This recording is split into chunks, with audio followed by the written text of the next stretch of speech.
نحمده ونصلی علی رسولہ الکریم اما بعد فاعوذ باللہ من الشیطان الرجیم بسم اللہ الرحمن الرحیم۔ آج وظیفہ جو ہے یہ ان لوگوں کے لیے ہے کہ جن کے اوپر فالج کا اٹیک آ گیا ہو اور اس کی وجہ سے ان کو لکوہ ہو گیا ہو، ہاتھ پاؤں ہلتے ہوں یا ہاتھ پاؤں کام نہیں کرتے ہوں یا آدھا حصہ کام نہیں کرتے ہوں، تو یہ وظیفہ آج ان کے لیے ہے۔ انشاءاللہ خود کریں جو بیمار ہیں، اور اگر وہ خود نہیں کر سکتے ہیں تو ان کے گھر والے ان کے لیے یہ وظیفہ کریں۔ انشاءاللہ العزیز اللہ جل جلالہ ان کو شفاء کاملہ عاجلہ دیں گے۔ مجرب المجرب عمل ہے، اور اس وظیفے کو پیش کرنے سے پہلے آپ سے گزارش ہے کہ میرے چینل کو سبسکرائب کریں، لائک کریں، کمنٹس کریں، اپنے دوست احباب کے ساتھ زیادہ سے زیادہ شیئر کریں تاکہ اور مسلمانان کو بھی زیادہ سے زیادہ فائدہ ہو۔ عمل بہت آسان سا ہے، اور عمل کچھ اس طریقے سے ہے کہ آپ نے ایک مرتبہ سورہ مزمل پڑھنی ہے، ٹھیک ہے؟ ایک مرتبہ سورہ مزمل پڑھنی ہے اور 3 مرتبہ منزل پڑھنی ہے، اور اس طرح سورہ فاتحہ 41 مرتبہ پڑھنا ہے۔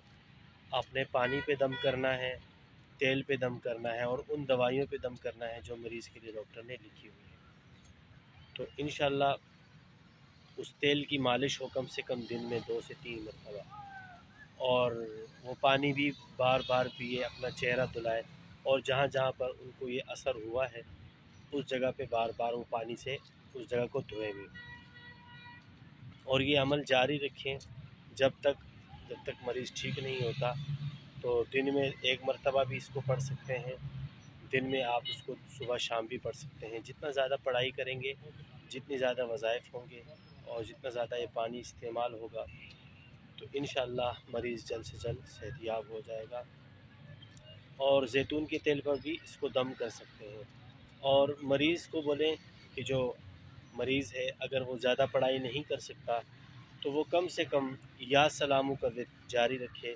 کم سے کم وہ پورے دن میں ویسے بھی پڑھا ہوا ہے، ٹینشن میں ہے، تو وہ یا سلامو کا ورد کرے کہ تاکہ ان کو جلد سے جلد صحت یابی ہو، ان کی بیماری ختم ہو جائے۔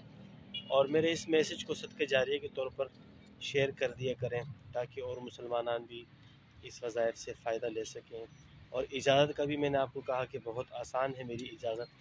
میرے چینل کو لائک بھی کریں، سبسکرائب کریں، شیئر کریں اور کمنٹس کر لیں، تو اجازت آپ کو آٹومیٹکلی مل جائے گی۔